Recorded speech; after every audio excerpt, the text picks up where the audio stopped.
Bismillahirrahmanirrahim. Assalamualaikum warahmatullahi wabarakatuh. Innal hamdalillah nahmaduhu wa nasta'inuhu wa nastahdi bihi wa nastaghfiruh. Wa na'udzu billahi min shururi anfusina wa min sayyiati a'malina. May yahdihillahu fala mudilla lahu wa man yudlil fala hadiya lahu.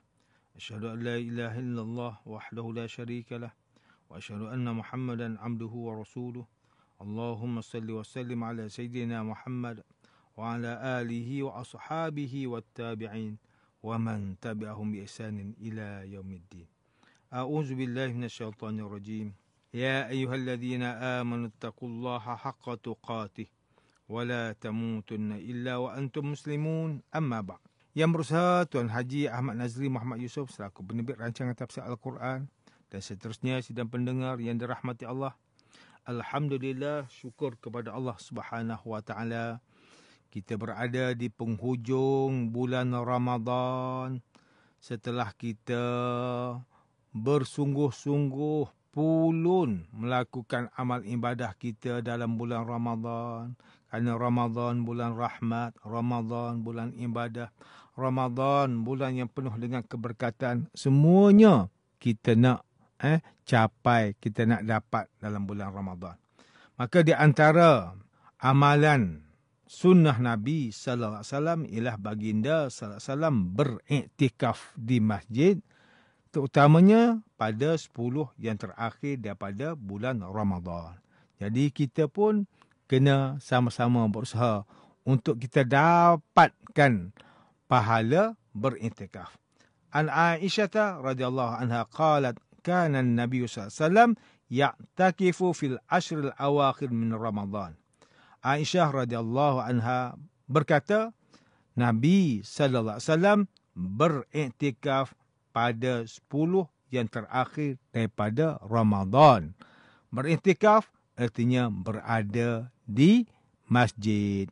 10 yang terakhir daripada Ramadan bermaksudnya siangnya dan malamnya. Jadi kita berusaha untuk beriktikaf di masjid di akhir bulan Ramadan ini. Tuan-tuan, puan-puan, para pendengar yang dimuliakan, bersama saya Profesor Dr. Muhammad Najib bin Abdul Kadir, Pusat Kajian Al-Quran dan As-Sunnah, Fakulti Pengajian Islam, Universiti Kebangsaan Malaysia. Pada hari ini kita akan menyambung kembali rancangan tafsir Al-Quran bagi siri ke-36. InsyaAllah pada kali ini kita akan membincangkan mengenai pentafsiran ayat ke-58 sehingga ayat ke-60 surah Hud. A'udzu billahi minasyaitonir rajim. Bismillahirrahmanirrahim. Walamma jaa amruna najjayna hudan walladzina amanu ma'ahu birahmatin minna wa najjaynahum min adzabin ghalidh. Wa tilka 'ad جحدوا بآيات ربهم وعصوا رسله واتبعوا أمر كل جبار عنيد وأتبعوا في هذه الدنيا لعنة ويوم القيامة ألا إن عادا كفروا ربهم Ala bu'dan li'adin qaumi Hud. Dan apabila datang azab kami selamatkan Nabi Hud berserta dengan umatnya yang beriman dengan rahmat dari kami. Dan kami selamatkan mereka dari azab yang keras. Dan itulah peristiwa kaum Ad. Mereka mengingkari ayat-ayat keterangan Tuhan mereka, serta mereka menderhaka kepada rasul-rasulnya. Dan mereka menurut perintah tiap-tiap ketua yang bermaharajalela. Lagi degil dalam keingkarannya. Dan mereka ditimpa laknat yang tidak putus-putus dalam dunia ini dan pada hari kiamat. Ketahuilah sesungguhnya kaum Ad telah kufur ingkar kepada Tuhan mereka. Ketahuilah sesungguhnya kebinasaanlah akhirnya bagi Ad kaum Nabi Hud. Sidang pendengar yang dirahmati Allah, Profesor Dr. Muhammad Quraish Shihab melalui kitabnya Tafsir Al-Misbah menyatakan bahawa ayat ini adalah penceritaan tentang kaum Nabi Hud, iaitu kaum Ad. Mereka enggan menyambut seruan Nabi Hud, maka ancaman Allah dijatuhkan terhadap mereka. Ayat ini menyatakan bahawa tak kala datang ketetapan kami untuk membinasakan mereka. Kami menyelamatkan Nabi Hud di kehidupan di dunia ini dan orang yang beriman dengan keselamatan yang sempurna dari ancaman kaumnya. Allah menyelamatkan mereka melalui rahmatnya yang agung, yang bersumber dari kami semata-mata dan yang kami khususkan hanya untuk orang beriman saja. Bahkan kami selamatkan juga mereka dari azab yang berat, iaitu pembinasaan yang menghancurkan kesemuanya, yang menimpa kaumnya yang durhaka, serta seksa yang menimpa mereka di akhirat kelak. Profesor Dr. Muhammad Quraish Shihab menjelaskan bahawa seksa yang menimpa kaum Nabi Hud AS itu dijelaskan dalam surah Al-Haqqah pada ayat yang ke-6, 7 dan 8. Mereka dibinasakan dengan angin kencang yang sangat sejuk. Allah melimpahkan angin itu kepada mereka selama 7 malam dan 8 hari secara berterusan. Maka mereka mati bergelimpangan seakan-akan mereka tunggul-tunggul pohon kurma yang telah kosong. Begitulah buruknya kisah kaum Ad yang tidak pernah engkau ketahui secara terperinci dengan pasti dan benar, wahai Muhammad sallallahu alaihi wasallam, kecuali setelah mengetahuinya daripada Allah Subhanahu wa taala sendiri. Profesor Dr. Muhammad Quraish Shihab menjelaskan lafaz wa utbi'u fi hazihi dunya dengan maksud bahawa mereka selalu diikuti dengan kutukan di dunia ini. Sebahagian ulama memahaminya sebagai dosa-dosa yang dilakukan oleh generasi sesudah mereka, iaitu dipikulkan dan dibebankan dosa tersebut kepada mereka, kerana merekalah yang mengajarkan dan menjadi teladan serta ikutan kepada generasi selepas mereka yang melakukan dosa-dosa itu. Ada juga yang memahaminya dengan maksud bahawa mereka terus dikutuk oleh generasi selepas mereka yang mengetahui sejarah keburukan mereka melalui kesan-kesan sejarah yang telah pun ditinggalkan oleh mereka. Sidang pendengar yang dimuliakan, Profesor Dr. Tengku Muhammad Hasbi As-Siddiqi melalui kitabnya Tafsir An-Nur mentafsirkan ayat ke-58 surah Hud dengan menyatakan bahawa ketika azab kami telah datang untuk membinasakan kaum Hud, kami pun menyelamatkan Hud dan mereka yang beriman dengan rahmat yang istimewa dari kami. Kami menyelamatkan mereka daripada taufan yang memusnahkan semua yang ada di muka bumi.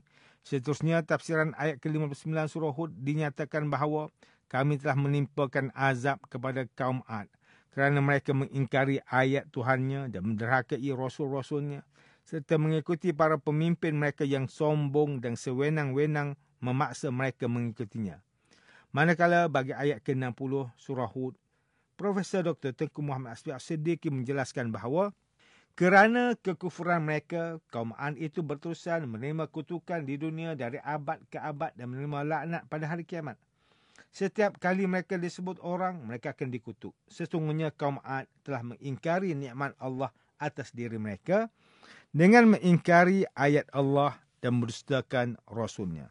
Profesor Dr. Haji Zainal Arifin Zakaria melalui kitabnya Tafsir Inspirasi menjelaskan tafsiran bagi ayat ke-58 sehingga ayat ke-60 surah Hud ini dengan menyatakan bahawa ayat ke-58 surah Hud ini adalah untuk menerangkan bahawa dari dulu hingga kiamat orang mukmin pasti akan selamat.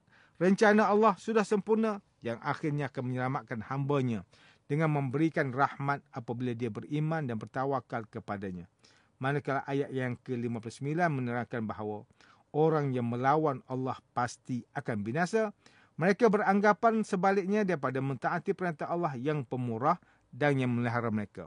Orang kafir ini mengikuti setiap pelanggaran terhadap hukum Allah apabila mendapat sedikit sahaja kekuasaan yang menyilaukan mata mereka. Akhir sekali, pada ayat yang ke-60 ini dijelaskan bahawa orang kafir adalah terlaknat di dunia dan di akhirat. Orang yang mengingkari Allah akan binasa dan pasti akan terkutuk di dunia dan di akhirat. Segala dosa adalah kesombongan dan kefasikan, tetapi dalam keadaan yang berbeza, dosa itu pun mempunyai warna yang tersendiri juga. Tuan-tuan dan puan-puan yang dirahmati Allah, demikianlah tafsir bagi ayat ke-58 sehingga 60 surah Hud menurut pentafsiran oleh para ulama. Ketiga-tiga ayat ini menjelaskan kepada kita semua tentang sebuah kaum yang ingkar kepada Rasul dan Tuhannya, yang akhirnya dikeji buat sepanjang hayat. Generasi bergenerasi mengeji mereka. Laknat yang ditimpakan ke atas diri mereka itu berpunca daripada sikap mereka yang memilih untuk mengikut pemimpin mereka yang sesat berbanding mengikuti Rasul yang membawa kebenaran. Demikianlah juga kita yang menjalani kehidupan hari ini. Ada kalanya kita lebih mengutamakan dan memilih kebatilan berbanding kebenaran. Boleh jadi kita lebih mengikut kata majikan kita meskipun suruhannya itu adalah sesuatu yang mungkar, berbanding kita berpegang dengan kebenaran yang telah pun kita ketahui semenjak awal lagi. Itulah apa yang terjadi hari ini. Contohnya, sebahagian pekerja Muslim sanggup meminum arak dengan alasan urusan kerja, serta menjaga hati majikan. Mereka mengabaikan agama yang sepatutnya mereka utamakan.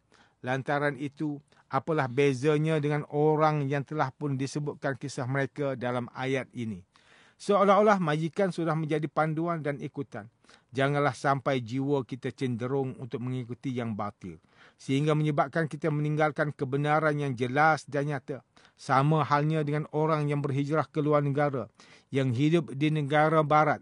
Mereka memilih untuk hidup berpandukan cara barat dengan alasan itulah sistem dan undang-undang negara tersebut. Berapa ramai orang yang asalnya Muslim namun akhirnya meninggalkan cara hidup Islam dan memilih gaya hidup barat. Jadi apalah bezanya dengan kaum Ad yang meninggalkan dakwah para Rasul yang terang dengan kebenaran lalu mengikut kebatilan yang dibawa oleh para pemimpin mereka itu. Telah jelas apa yang diterangkan oleh Allah berkenaan dengan ciri orang yang derhaka kepadanya. Maka janganlah kita menyerupai dan melakukan apa yang telah pun mereka lakukan itu. Sabda Nabi sallallahu alaihi wasallam dalam sebuah hadis yang telah pun dinyatakan oleh Ibnu Umar radhiyallahu anhu, "Man tashabbaha biqaumin fa innahu minhum." Barang siapa yang menyerupai sesuatu kaum, maka dia adalah daripada kalangan mereka. Hadis riwayat Abu Dawud. Al-Hafiz Ibn Hajar dalam Fathul Bari menyatakan bahawa hadis ini adalah sabit dan sanadnya adalah Hasan. Al-Munawi ketika mensyarahkan hadis ini berkata, hukumnya sama seperti hukum mereka kerana setiap maksiat diwarisi daripada satu ummah dan ummah yang Allah binasakan. Justru sesiapa yang menyerupai dan tasyabbuh dengan satu-satu umat, maka dia termasuk daripada umat tersebut. Sidang pendengar yang dimuliakan, antara pengajaran yang boleh kita ambil daripada tafsir ke-58 sehingga 60 surah Hud ini ialah, pertama, setiap Muslim hendaklah berusaha semampu boleh untuk menjauhi daripada maksiat, bahkan meninggalkannya. Kerana bimbang kita menyerupai orang yang telah pun dilaknat oleh Allah dari segi maksiat, keingkaran dan keengganan mereka untuk taat kepada Allah. Kedua, umat Islam hendaklah bersatu teguh mengikut pemimpin yang benar, serta bersama-sama bersatu untuk tidak mengikut pemimpin yang sesat. Bersatu, kita teguh. Bercerai, kita roboh. Ketiga, sesungguhnya seorang Muslim itu wajib bersabar menghadapi orang kafir yang keras kepala, serta tetap teguh untuk taat kepada Allah dan berdoa sehingga datang pertolongan Allah kepadanya, iaitu keselamatan daripada ditimpa bala dan kejahatan orang kafir. Sidang pendengar yang dirahmati Allah, sekian sahaja rancangan tafsir Al-Quran pada hari ini. Semoga kita semua mendapat manfaat daripada perbincangan ilmu ini. InsyaAllah mudah-mudahan kita akan bertemu lagi pada siri rancangan tafsir Al-Quran yang akan datang. Wabillahi taufiq wal hidayah. Wassalamualaikum warahmatullahi wabarakatuh.